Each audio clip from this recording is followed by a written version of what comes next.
नमस्कार, मैं जवाहर निराला। मेरा कार्यक्रम संडे सत्संग में आपका स्वागत है। जुड़िए हमसे।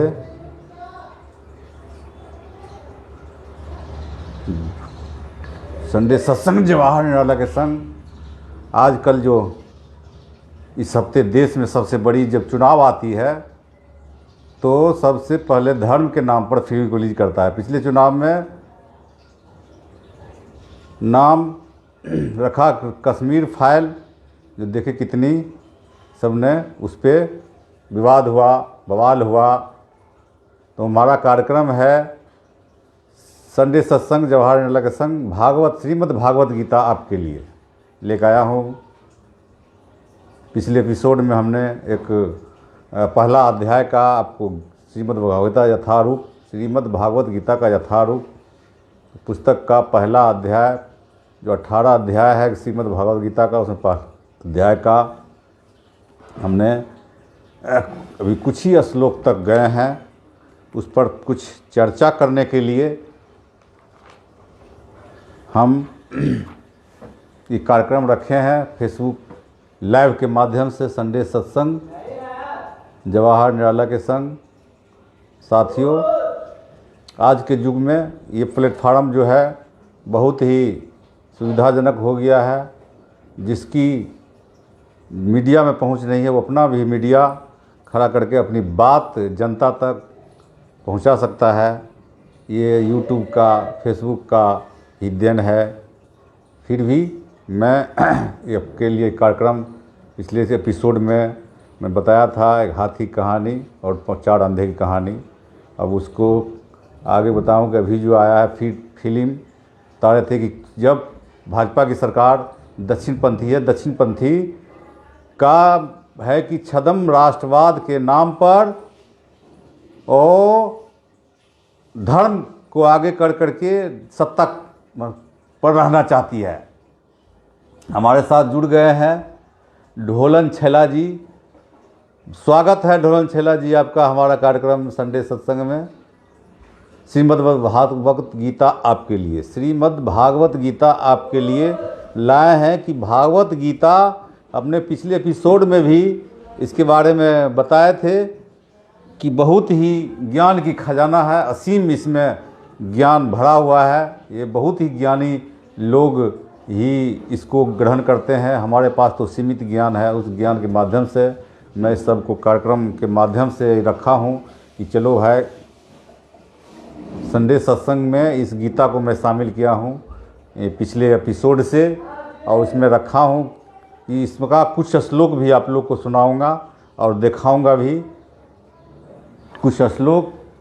हमारी आवाज़ क्लियर जा रही है ढोलन छैला जी? कुछ लिखिए। और भी साथी जुड़ेंगे और बहुत ही अच्छा कार्यक्रम हमको इससे प्रोत्साहन मिलता है। और देखिए आपको पिछले एपिसोड में बताए थे इस अच्छी क्वालिटी के लिए हमें एक साथी ने मैक छोटी सी गिफ्ट कर दी है। लगा लेते हैं तो आप लोग को अच्छा आवाज़ आ रहा होगा। बहुत बढ़िया। कि बता रहे थे कि अभी कश्मीर फाइल तो पिछले चुनाव में देखेंगे कि अभी जो चुनाव आने वाली है 2024 में, तो फिर आप देखिए केरला स्टोरी जो कि हिंदू मुस्लिम पर भी बेस्ड स्टोरी फिल्म आता है। तो ये देखिए कि भारतीय जनता पार्टी, भाजपा के लोग जो इस पर छद्म राष्ट्रवाद और धर्म के नाम पर देश पर सत्ता पर काबिज है, वो किस तरह से लोगों को माया के जाल में अपने चक्रव्यूह में कहीं अभी सुने होंगे आप, हुआ दंगा बिहार शरीफ नालंदा में, अभी सासाराम में। इसी के माध्यम से यही हुआ छद्म राष्ट्रवाद और धर्म के नाम पर। यही दक्षिणपंथी होता है। जो हम लोग हैं विचारधारा मानने वाले सोशलिस्ट हैं, जो कि प्रगतिशील विचारधारा मानती है डॉक्टर राम मनोहर लोहिया को, समता समाजवाद और बराबरी गैर बराबरी को हटा करके। लेकिन जो छद्म राष्ट्रवाद और धर्म के नाम पर कत्लेआम करती है, सत्ता किसी तरह उसको चाहिए, चाहे गरीब मर जाए, किसान मर जाए, उसको कोई मतलब नहीं है। तो इसको तो हमने नाम दिया कार्यक्रम का कि छन्नव। अभी हम जुड़ गए हैं हमारे साथ राजेश कुमार यादव जी देख रहे हैं। स्वागत है राजेश जी हमारा कार्यक्रम में आपका। बहुत बहुत स्वागत। और भी साथी जुड़ जाएं तो बहुत अच्छा कि हम लोग, हमारी बात कम से कम कुछ लोग साथी सुनते हैं इसी माध्यम से, कि मैं आप लोगों से इस माध्यम से रखता हूं अपनी बात, अपने विचारों को आप लोगों को तो पहुंचाने के लिए। बहुत ही अच्छा साधन है आज के युग में Facebook, WhatsApp, Twitter. WhatsApp university में तो पता है कि आपको सारे बीजेपी का, आरएसएस के जितना पार्टी के लोग हैं एक अपना लैब बनाए हुए हैं। व्हाट्सअप यूनिवर्सिटी, फेसबुक यूनिवर्सिटी समझिए है, उनमें अपना झूठी फूसी कहानी बना करके रोज़ कुछ न कुछ डालते रहना, हर एक मिनट पर, हर एक घंटा पर, ये भी होते रहता है। तो हम बात कर रहे थे अभी आपको केरला स्टोरी की। तो केरला स्टोरी में जो हिंदू मुस्लिम की दिखाया गया है, वहाँ तो कम्युनिस्ट की शासन रही है बहुत दिनों तक, लेकिन वहाँ धर्म को बहुत लोग परसेंटेज जो है नहीं मानते हैं। ले वहाँ हिंदू मुस्लिम की, जैसे वहाँ जो लड़कियां शादी कर लेती है और उसको ले जाकर दूसरा प्रदेश में, दूसरा देश में बेच दिया जाता है, और जैसे सीरिया वगैरह में ये कहानी तो कुछ कुछ होता है, स्टोरी में सही होती है तब उस पर स्टोरी बनती है। उसमें नमक मिर्च मसाला लगा करके भी बनाया जाता है। इसीलिए वो इसी टाइप का आपको आती है कब, जब चुनाव आती है तब ये भाजपा सरकार लेकर आती है। तो हमारे साथ जुड़ गए हैं बहुत से साथी, और हम बात कर रहे थे आपको श्रीमद् भगवत गीता आपके लिए। ये बहुत ही ज्ञान की भंडार, असीमित ज्ञान इसमें जो है, और ये कई बार पढ़ने पर उतना बार समझ में आता है।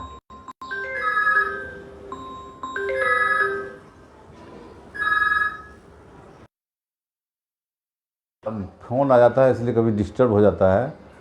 तो चलिए हम आगे की बात रखते हैं और मैं आपको दिखाऊं।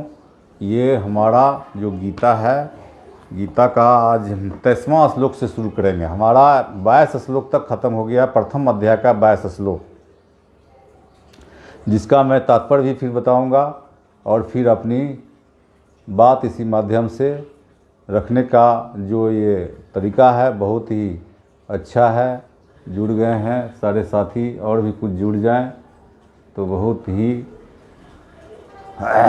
पहुंच ज़्यादा से ज़्यादा लोगों तक हो। और हमारा जो लाइव कार्यक्रम साथी नहीं देख पाएंगे, वो हमारा यूट्यूब चैनल जो है जवाहर निराला ऑफिशियल के नाम से आप सर्च करके, चाहे हम लिंक डिस्क्रिप्शन में दे दिए, उस पर भी आप देख सकते हैं। उसको सब्सक्राइब करके और अपने दोस्त यार इष्ट मित्रों से शेयर करके ये हमारे विचार को आगे बढ़ा सकते हैं। इसके लिए हम सबको जैसे आग्रह करते हैं, विनती करते हैं कि इसको बढ़ाएं। तो हम इस किताब के बारे में तो पिछले एपिसोड में कुछ जानकारी दिए थे सारे साथियों को इस माध्यम से, लेकिन कुछ और जानकारी इसमें देंगे। इसकी लेखक के बारे में आपको बताएंगे।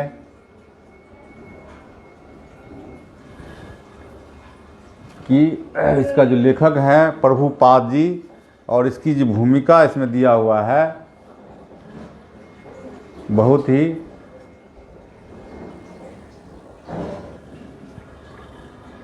वो कभी कभी डिस्टर्ब हो जाता है।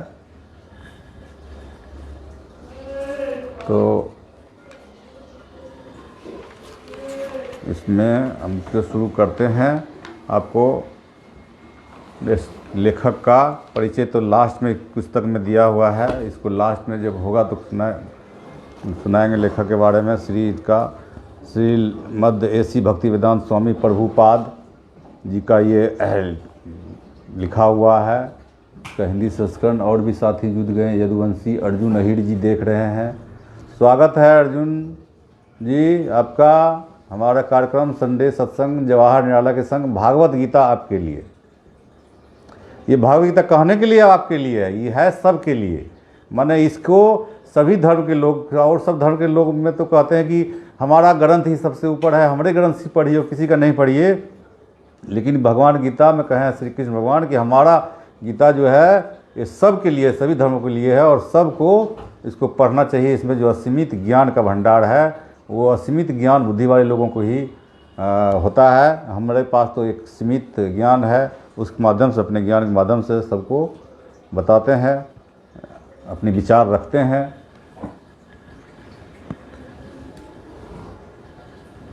तो हम अध्याय शुरू करेंगे। आपका प्रथम अध्याय का श्लोक नंबर है 23। योत्स्यमानान् अवेक्षे अहम एते अत्र समागतः धार्तराष्ट्रस्य दुर्बुद्धे युद्धे प्रिय चिकोत्सवः। माने मुझे उन लोगों को देखने दीजिए जो यहाँ पर धृतराष्ट्र के दुर्बुद्धि पुत्र दुर्योधन को प्रसन्न करने की इच्छा से लड़ने के लिए आए हैं।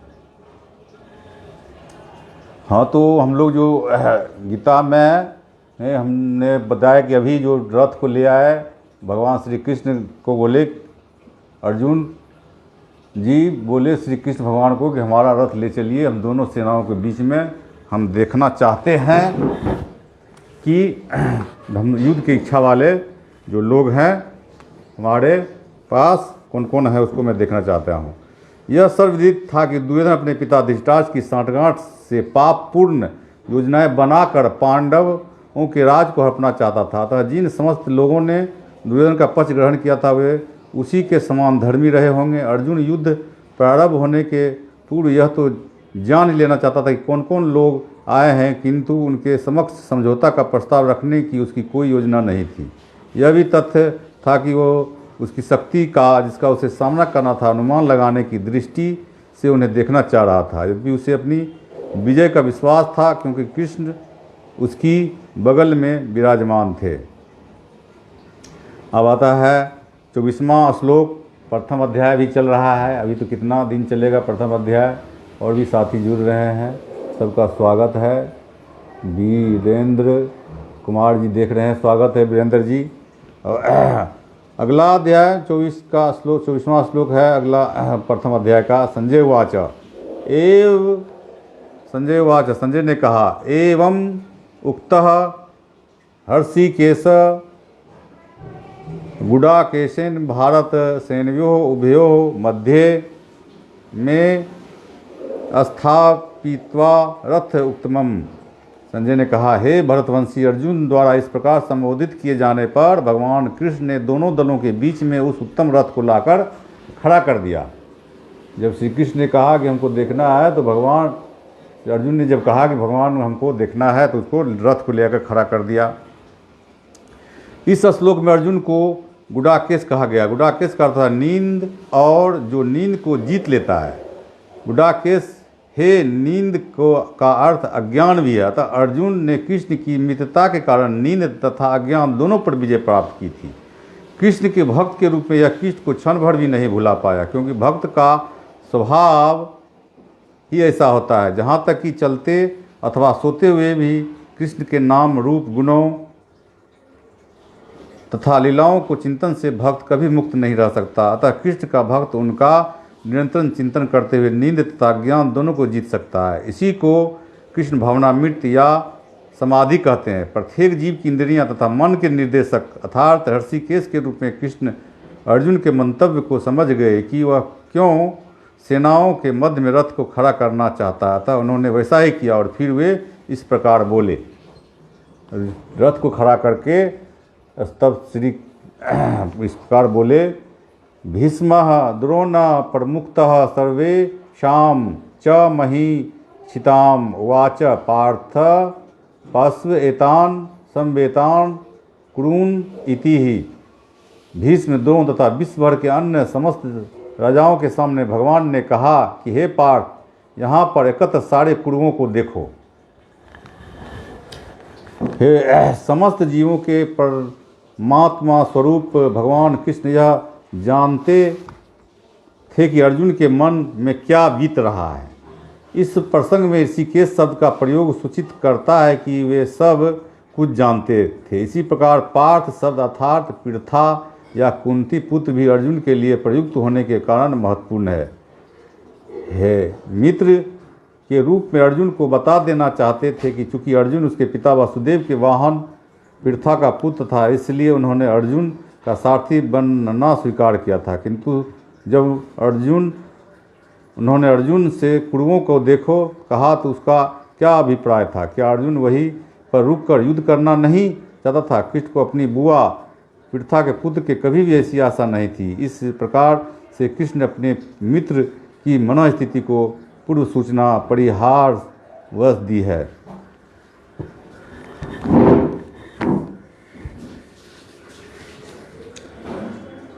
अब जी असला 26वां श्लोक है, सुना जाए, देख लीजिए। श्लोक भी आप लोग साथी को दिखा देते हैं इधर से, तो उल्टा दिखाई दे रहा होगा। गैस अरे हाँ, तो असला 26वां श्लोक दिखाते हैं, पढ़ा सुनाते हैं आप लोग को।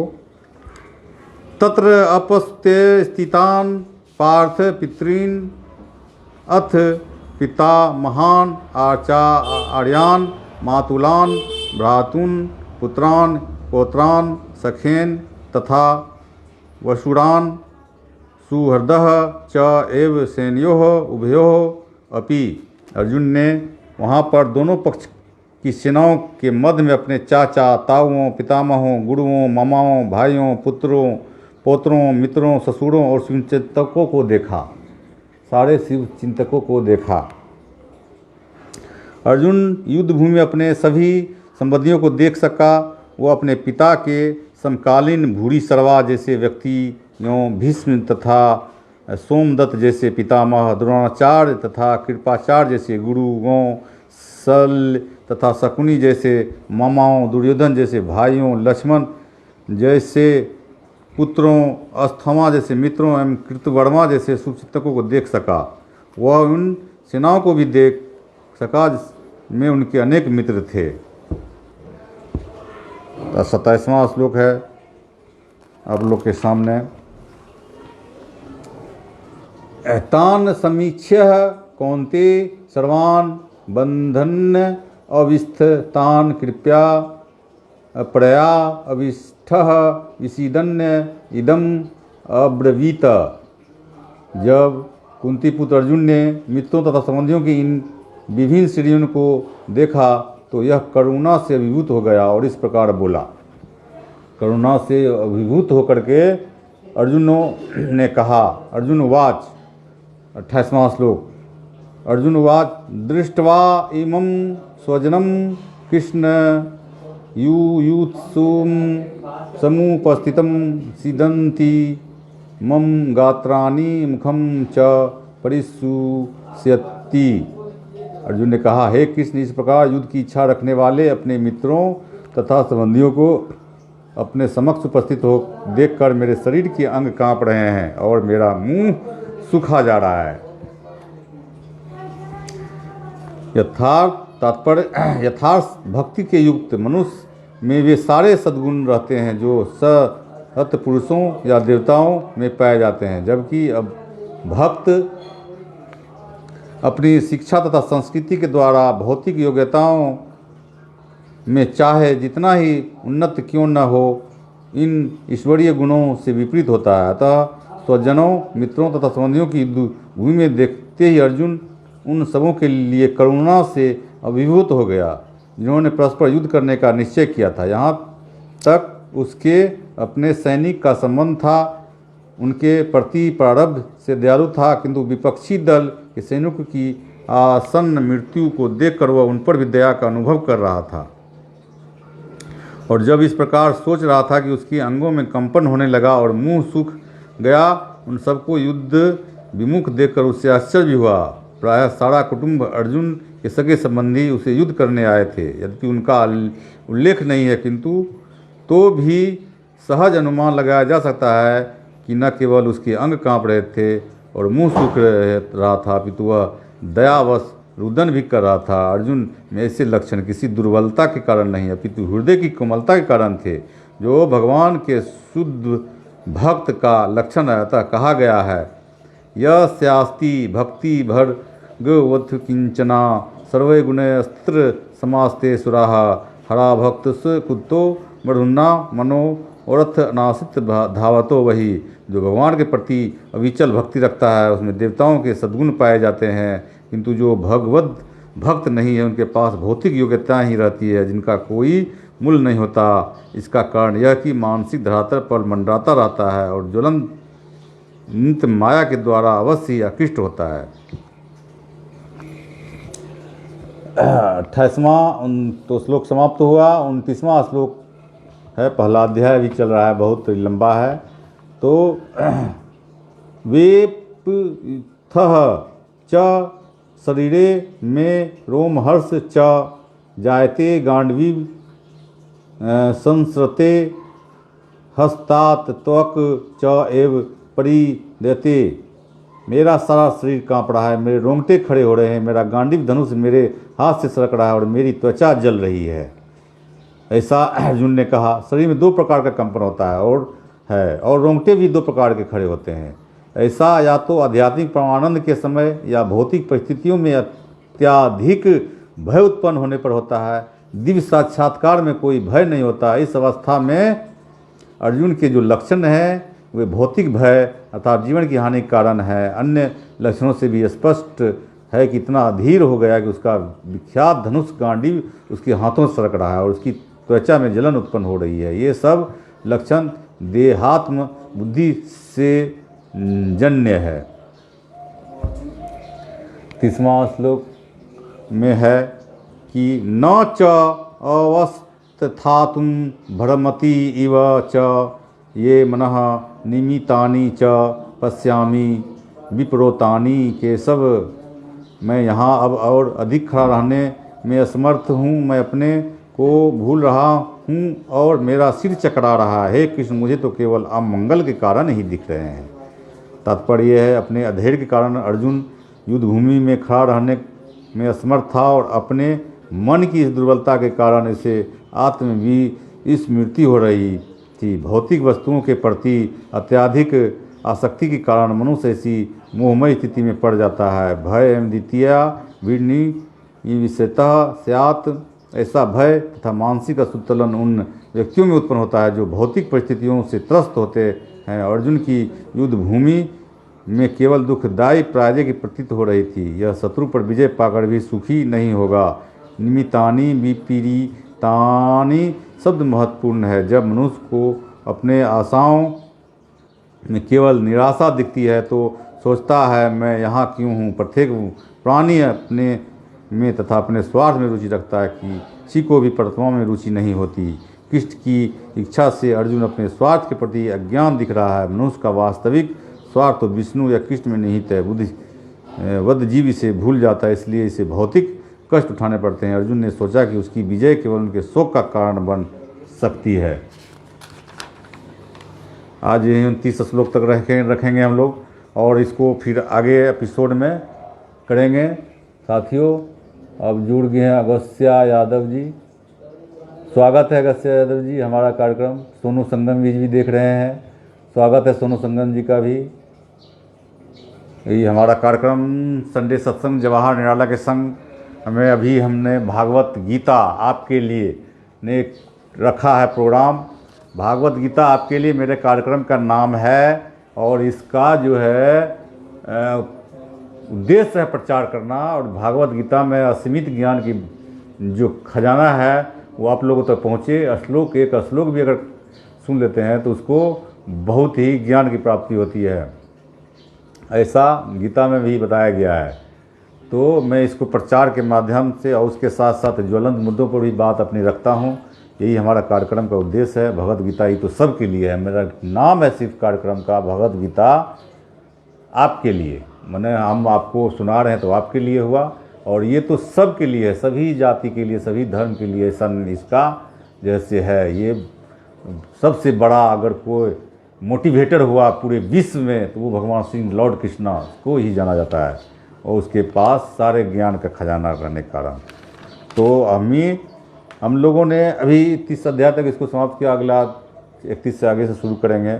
उसमें जो एक शब्द आया तो हर्षिकेश किसे कहा गया है, मैं उस पर बताऊं कि भगवान श्री कृष्ण 108 नाम कहे जाते हैं। 108 नाम में इन नामों से नाम एक ऋषिकेश है। हर्षिकेश का अर्थ है इंद्रियों का ईश अथवा इंद्रियों को सदैव अपने बस में रखने वाला। श्री कृष्ण अन्य नामों में वसुदेव का पुत्र, गोविंद मतलब गौओं को रखने वाला, ग्वाला अर्थात गाय चराने वाला, गोविंद अर्थात इंद्रियों को बस में रखने वाला, गोपाल गौओं को पालने वाला, अच्युत कभी भूल न करने वाला, अच्युत जैसे कहते हैं बहुत अच्युत है उसका निशाना, उसी तरह इनका भी अच्युत नाम है, कभी भूल न करने वाला, सदैव स्थिर रहने वाला। यादव यदु का वंशज है, माधव मधु का वंशज। मधु भी एक बहुत बड़ा राजा हुआ करते थे वहाँ मथुरा के पास, इसीलिए उनका नाम मधु माधव कहा जाता है। जय यादव जय माधव जिस नारा सुनते हैं हम लोग लगाते हैं। तो माधव वार्ष्णेय भी इनका नाम है, विष्णु कुल का वंशज। मधुसूदन मधु राक्षस का मारने वाला, कंसारी कंस को मारने वाला, अरिसूदन शत्रुओं को नाश करने वाला, जनार्दन मनुष्य को स्वतंत्र कराने वाला, जनार्दन मनुष्य को स्वतंत्र करना, केशव सुंदर केस वाले, द्वारकाधीश द्वारका का अधिपति, देवकी नंदन देवकी पुत्र, यशोदानंदन यशोदा का पुत्र, सुदर्शन धारी सुदर्शन चक्र धारण करने वाला, गिरधर गोवर्धनधारी गोवर्धन पर्वत को उठाने वाला, देवेश देवताओं का ईश्वर, जगदीश सभी के रक्षक, जगन्नाथ संसार के स्वामी, कृष्ण सांवले रंग का, मनमोहन मन को मोहने वाले। तो इसके नाम बताए। जगन्नाथ जी का भी हम लोगों ने इसमें है कि संसार को जानने वाला समझने वाला जगन्नाथ जी का संसार के स्वामी होते हैं। जो जगन्नाथ जी में अभी भी वहाँ पर भगवान श्री कृष्ण का जो दिल नहीं जला है, अभी भी दिल वहाँ धड़कता है, और जो जगन्नाथ मंदिर में वो रहता है उसको साल में चेंज होता है। तुम बात कर रहे थे अभी आपको केरला स्टोरी पे।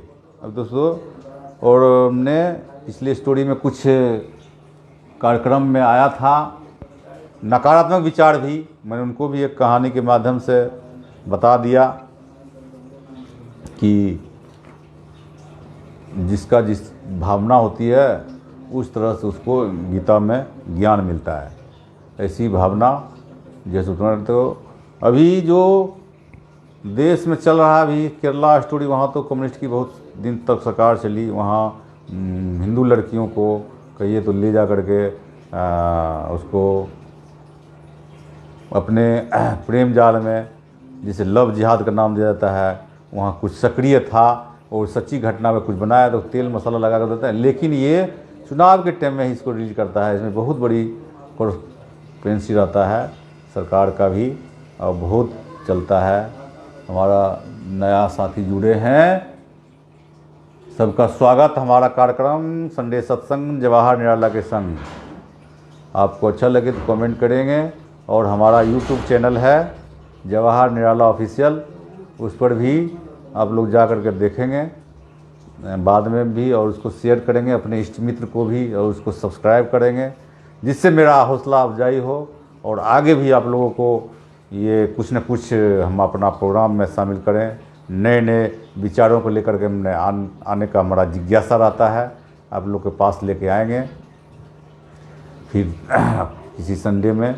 और नई विचार को आगे बढ़ाने के लिए आप लोग को उसको शेयर करें, लाइक करें, और हमारे जो यूट्यूब चैनल है उसको भी सब्सक्राइब करें।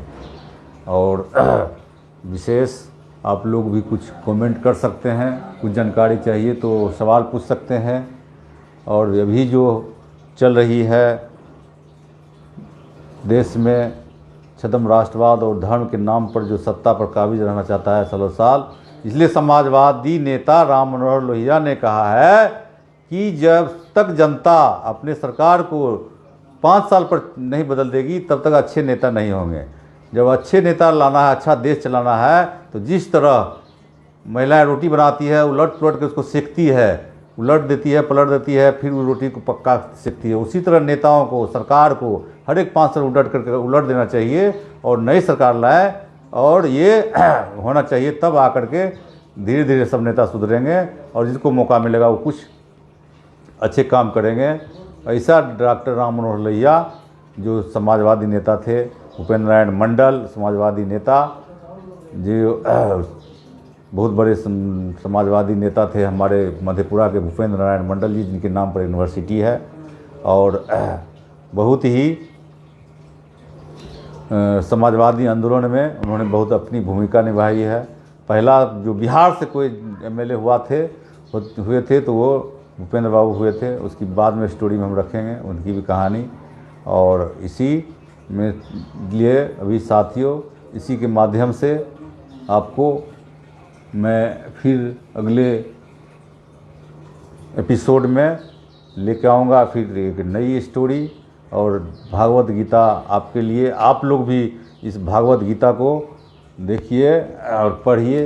ये श्रीमद्भागवत गीता है और सबके लिए है। ये नाम है मेरा कार्यक्रम का, भागवत गीता, श्रीमद्भागवत गीता आपके लिए, लेकिन ये सब के लिए, सभी के पढ़ने चाहिए। इसकी भूमिका में तो हम लोग गए नहीं, इसकी भूमिका जो है भी बहुत, एक दिन तो भूमिका से भी नहीं ख़त्म होगा, इतना इसमें भूमिका दिया हुआ है।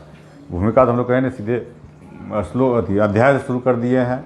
किसी दिन एक दिन सिर्फ भूमिका पर ही बात रखेंगे और ज़्यादा लंबा इसलिए नहीं रखते हैं कि ये तो सत्संग नाम है तो चलता है 2 घंटा 3 घंटा 4 घंटा, नहीं होता। नहीं, हम लोग आधा घंटा 15 मिनट 20 मिनट 25 मिनट इसी टाइप का रखते हैं कि छोटा छोटा ही, कि लोग अपना कम समय भी निकाल करके कम से कम सुन लें और दूसरे इष्ट मित्र को भी भेजें और सुनाने के लिए।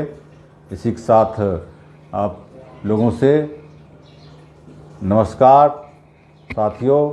अभी फिर आगे और कोई नया सब्जेक्ट के साथ लेके आएंगे। आगे के लिए नमस्कार, जय हिंद।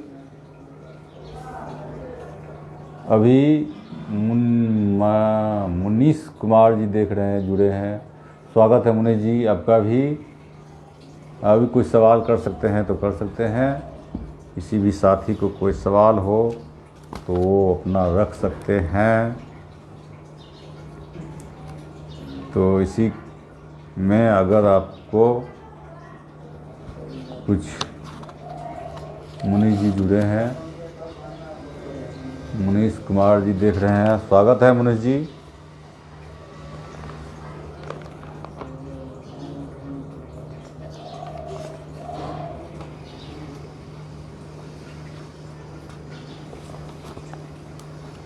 चलिए नमस्कार, जय हिंद।